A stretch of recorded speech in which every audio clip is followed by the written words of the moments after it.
Welcome to Assigned Arguments. My name is Nate Kingston and I will be your host for this evening. Now, if you don't know what Assigned Arguments is, it is a debate show where participants are put head to head to best argue their perspectives given by our lovely cast before the show. There will be multiple rounds of debates here where two people from our live studio audience members will come up and take their turns presenting their arguments. They will both have 1 minute initially to give their arguments and 30 more seconds for a rebuttal. Then our panel of judges will make the decision based on what they heard and award one side a point. So for our first contestants, if you'd like to introduce yourselves, who do we have on this side? Hi, I'm Alex. You're Alex? Alex, yes, awesome. And who do we have on this side? Hi, I'm Sam. Yeah. Yeah, great, awesome. Now, we're going to go on to our first debate. So first topic is, which is better as an Easter treat? Jelly beans or Peeps? And what are you debating over here? Jelly beans are better. Jelly beans, you're going for Peeps. Oh, I'm a Peeps.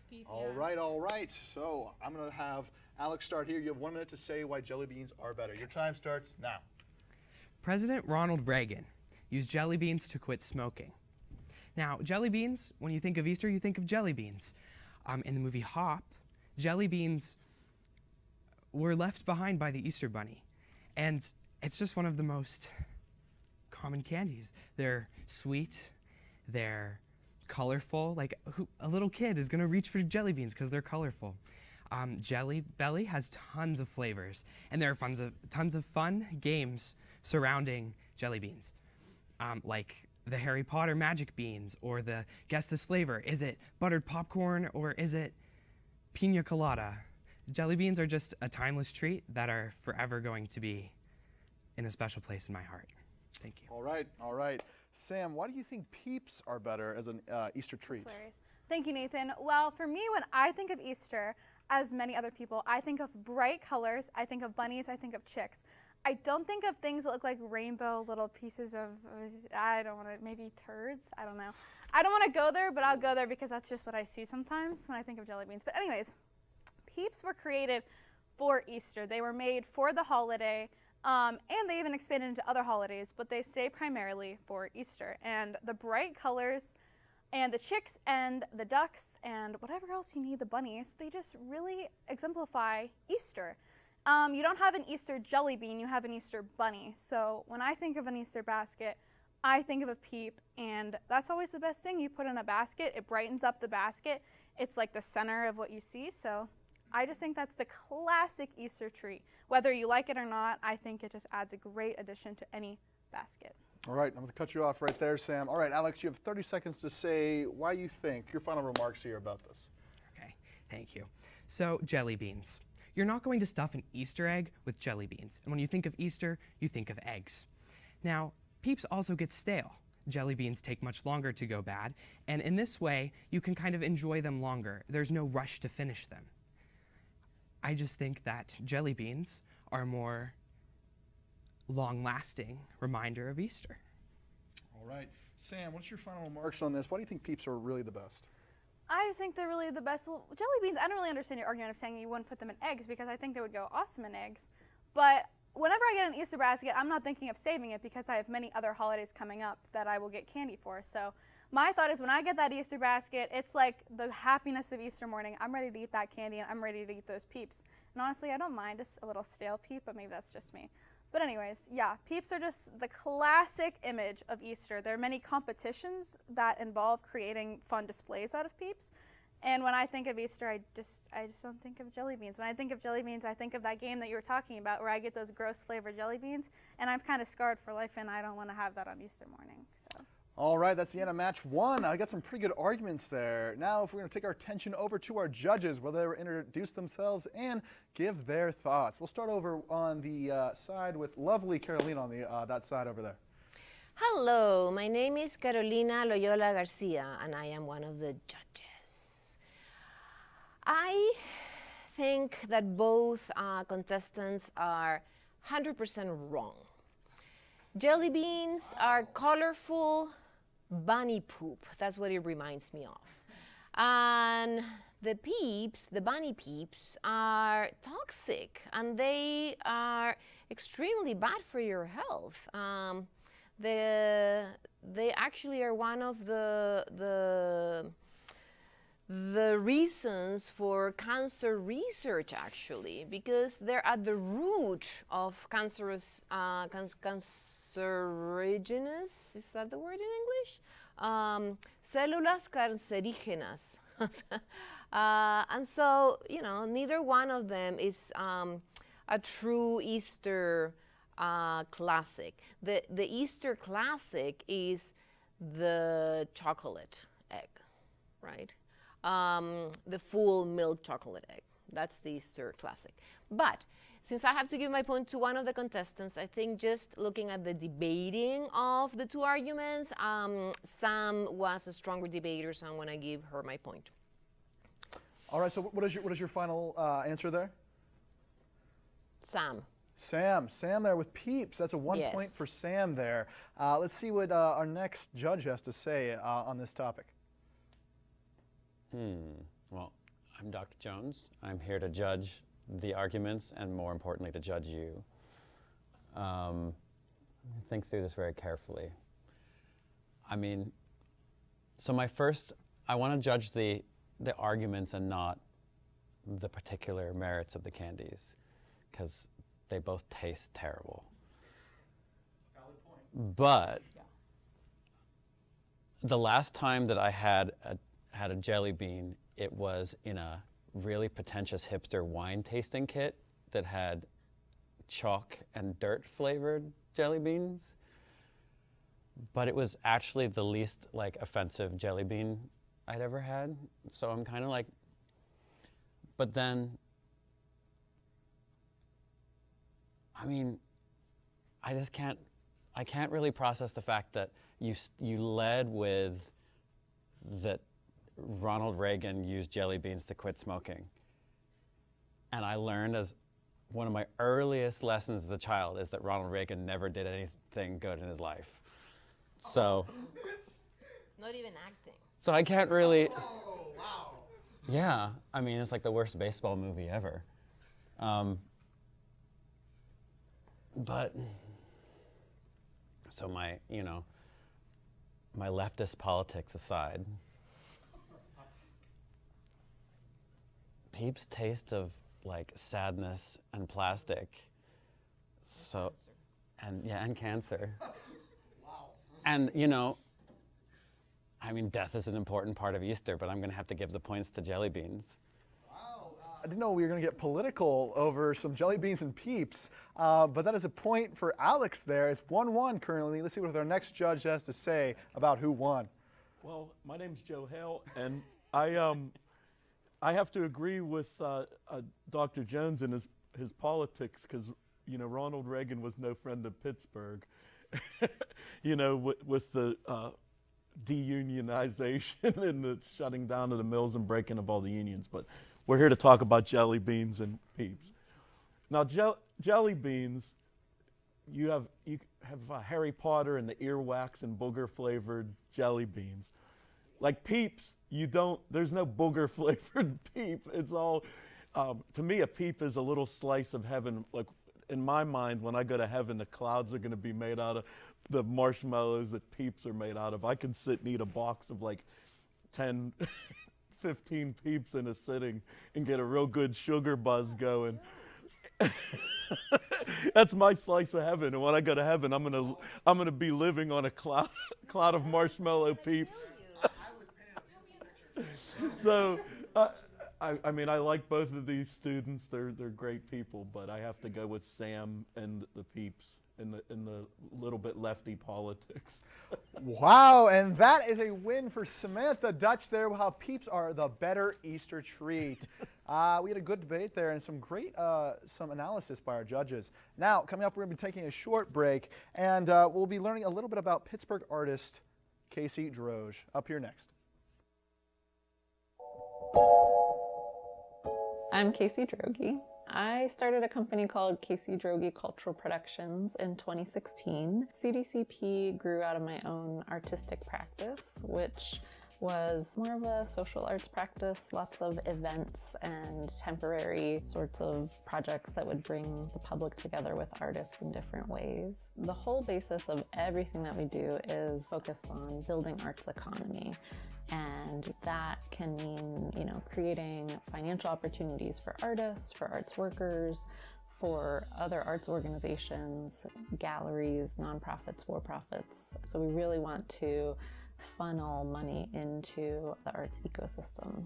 So with both our public programming arm and our art consulting arm, that's the underlying mission to everything. So we offer a range of art consulting, but it's often about placing art on the walls in a building. So helping to procure it, helping to curate it, install it, and we're really trying to get our clients to utilize local artists as much as possible. Because again, we want to build arts economy. We want to keep that money within the region of the project as much as possible. We also offer project management services, which right now it can look like working for the city or an institution to manage a project that we haven't curated, but we're helping to, get the artists across the finish line. We talk about the art supply company as our sort of arm where people can hire us to do things. And then with CDCP, the more public entity, the public program, the community-oriented stuff is a little bit more focused on passion projects. Those are opportunities for us usually to interact with artists a little bit differently. We get to sort of play around a little bit more.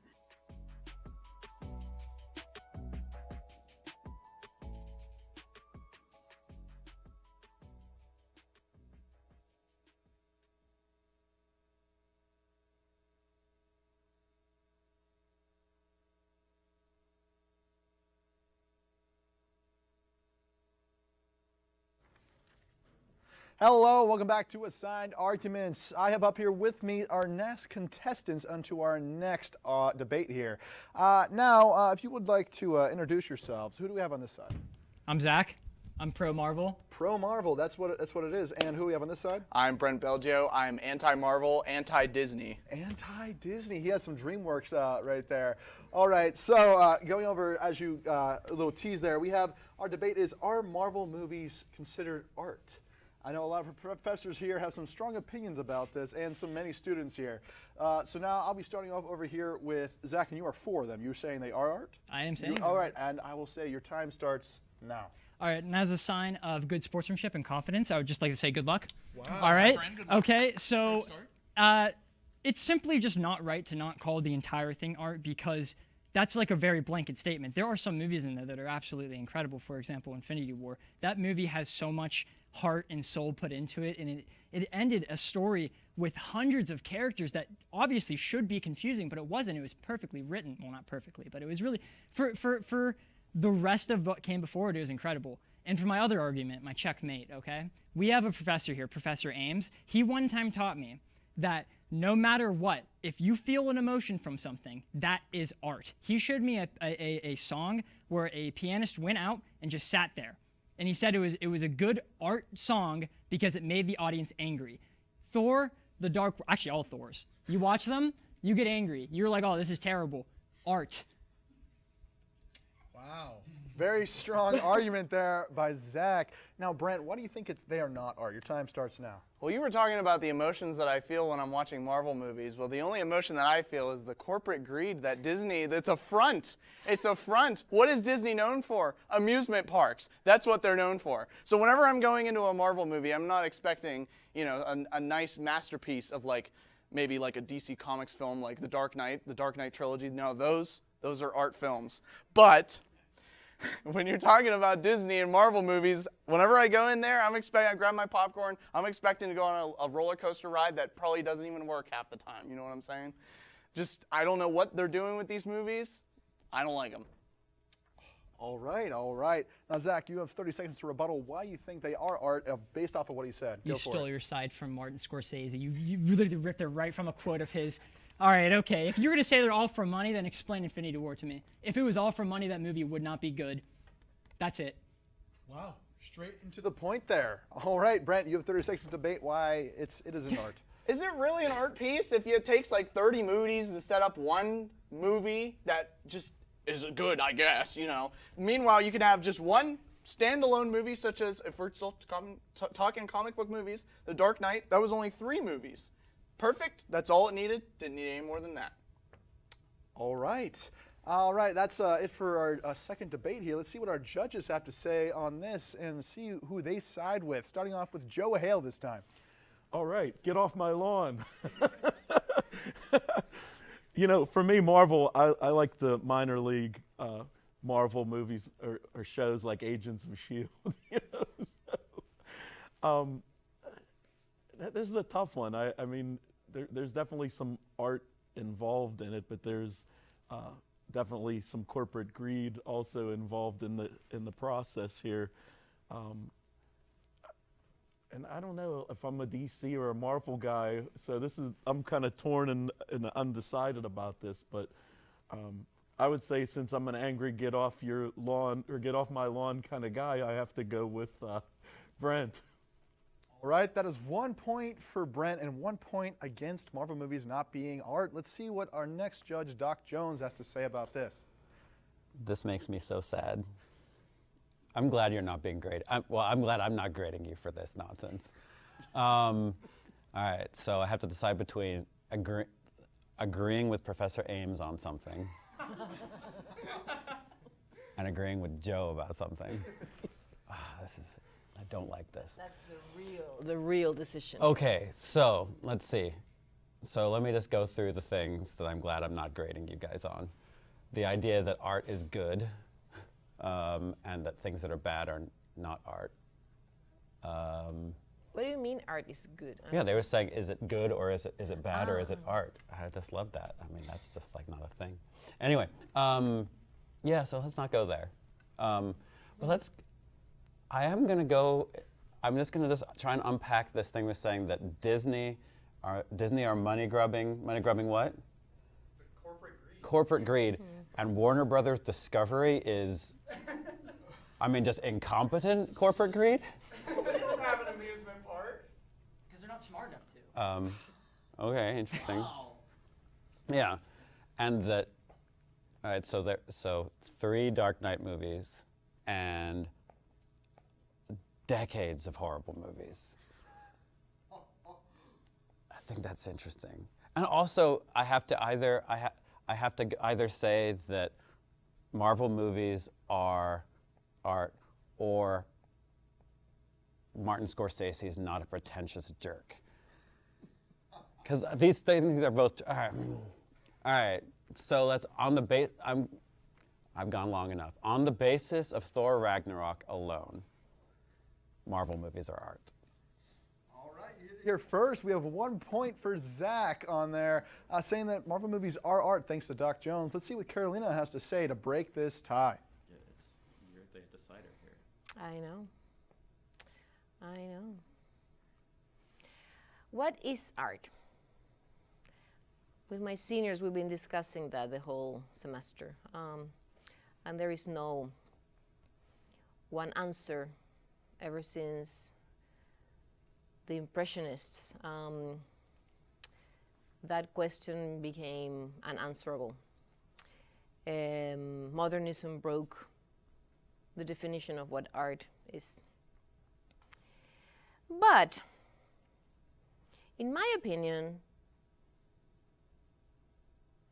if at the core of the production of a text, in this case an audiovisual text, is the idea of making money, as the engine, as the core of what drives that pursuit, that puts it in a category of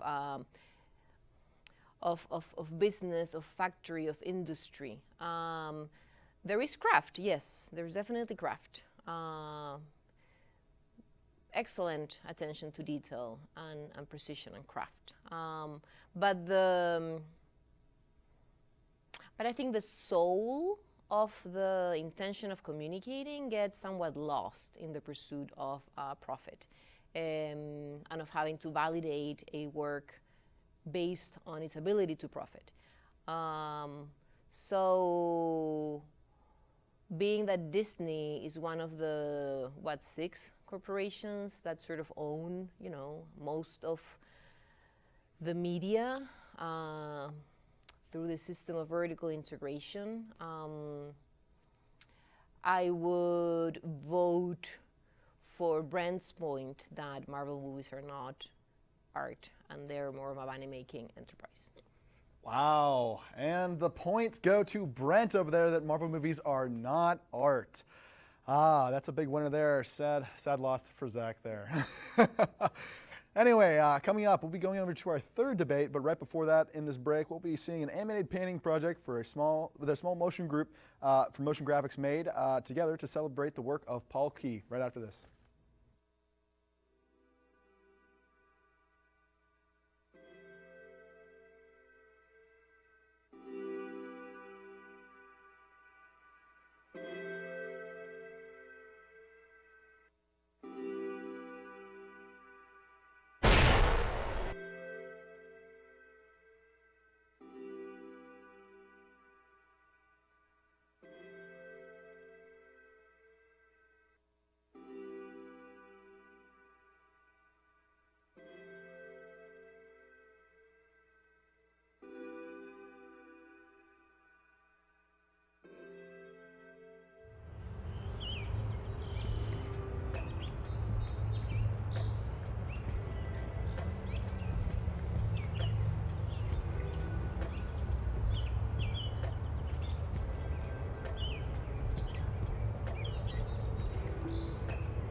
Hello, welcome back to Assigned Arguments. We had some couple good debates there in the first 2 rounds, but now we're going to round 3 for our third debate. Now, if you guys want to introduce yourselves, who do I have on this side? My name's Mandy. Mandy, and who do we have on this side? My name is Josh. All right, and we'll be going over the topic. Are debates beneficial? This is kind of meta here. You are against it, correct? Mm-hmm. And you are for it. I'm for it. All right. Mandy, you can take it away here. You have a minute to say why you're against whether debates are official. Your time starts now. Sure. So despite being on a debate right now, I'd like to talk about why debates can sometimes be not beneficial. And that would be because a lot of times information gets really clouded during debates. Think of a presidential election. You're going to have 2 presidential candidates and they're fighting against each other. They're not even trying to convey the point to the other candidate because they know that they're not going to change their minds. They're just portraying how they look best to an audience. And a lot of times through that, information can be really skewed. And the debate actually doesn't even present true information. Think about also, if you're trying to learn about someone who is a different culture than you, you're not going to debate with them to get the most information out of that conversation. You're not going to try to say that your culture is better than theirs. You're going to calmly, through dialogue, listen to that other person so that you can learn the most information about their culture. Therefore, dialogue is a lot helpful than actually debating. And even if you look at our logo here, the word arguments, it's in bolded letters, it's red, it looks scary, and it's just not the most respectful way to communicate. All right. Pretty good debate there. All right, going over to Josh. Why are you for that debates are beneficial? Your time starts now. Well, I'd like to first start off with I'm a student of the public school system, and I began my journey into debates with the Socratic seminars. It was very intense, but it taught me to become a better human being because I then learned how to become a better adult through conveying my point through the books that we read. And that now I use when making decisions or when figuring out what to do with friends as we talk about what we like about our restaurants, what we like about our movies, and what we like about our songs, and through that, we learn more about each other because of the way that we talk and we discuss things. So I believe that debating is essential to life because it progresses things. If we all agreed with each other, then nobody would be unique because we have to have debates so that we can create interest in the world. And if we all agreed on a certain bridge design, but it's maybe not the best bridge design, maybe the bridge might collapse. You don't know. You don't know. So you need debates to create a safe space for ourselves, to learn more about our human beings on Earth. Learning about other cultures can also be figured. You can learn more through debating about your culture and by what foods are better or what music is better. And so because of that, I believe that debating creates more well-rounded humans. It allows us to learn more about each other, and it also creates a better school system through Socratic seminars.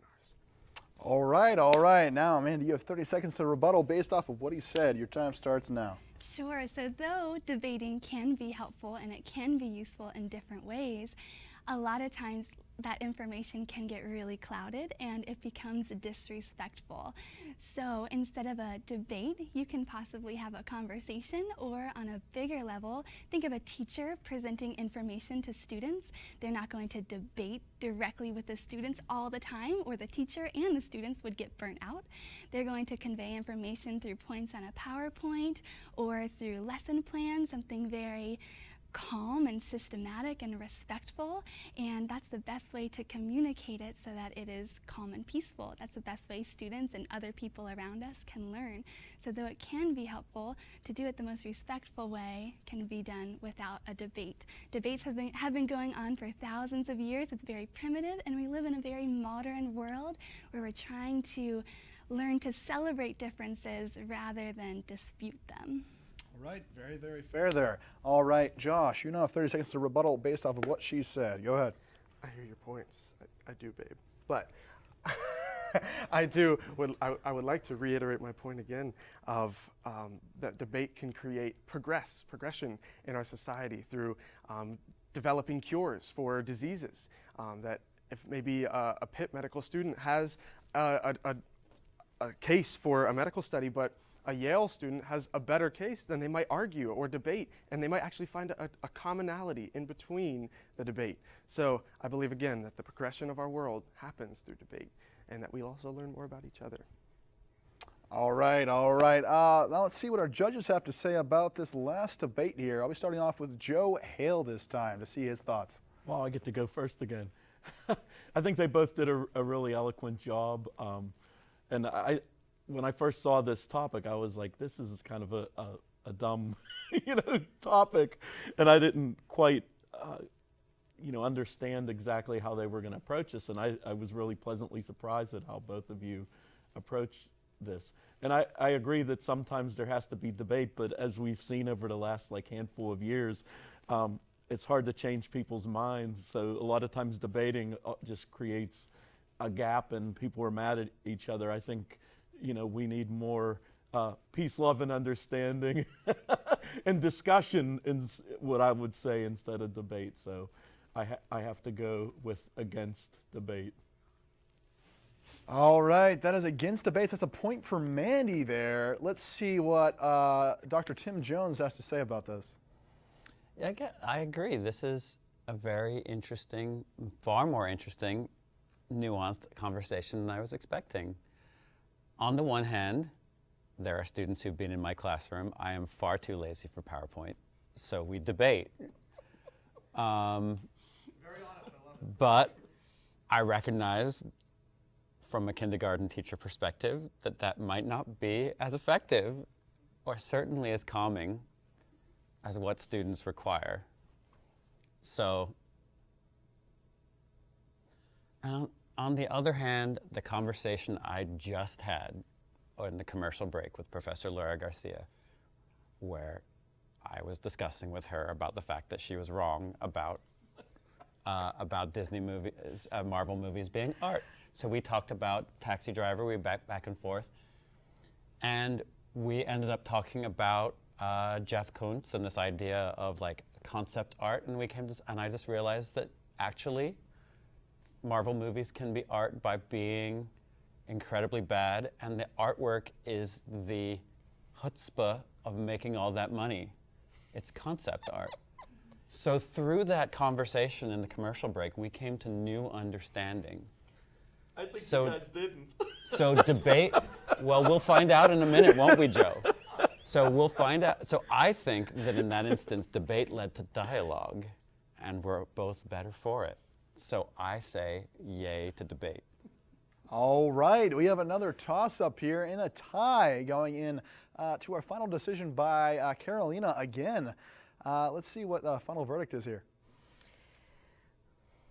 This is art. Just because I say so. All right, all right. And that's at the core of conceptual art. Duchamp would agree with me. Very interesting conversation that, or debate that Mandy and Josh had.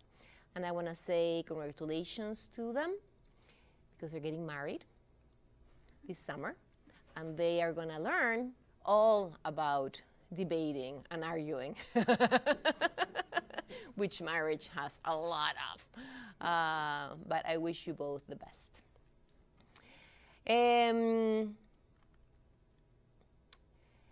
I'm actually gonna hold my own opinion on this one instance, and I'm gonna go exclusively on the contestants' skill in arguing their own point of view.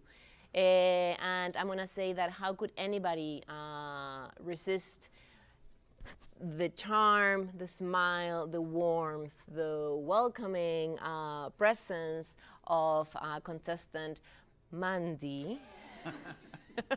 Nice try, Josh. I saw you here, and I agree with her that dialogue is definitely the way to go.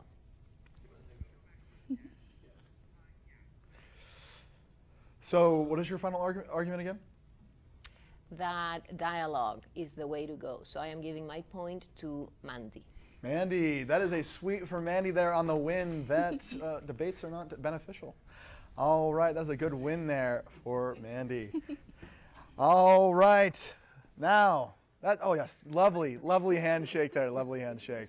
All right, that is the end of our show today of Assigned Arguments. I want to thank all of our contestants for coming up and our wonderful judges for giving their wonderful insights.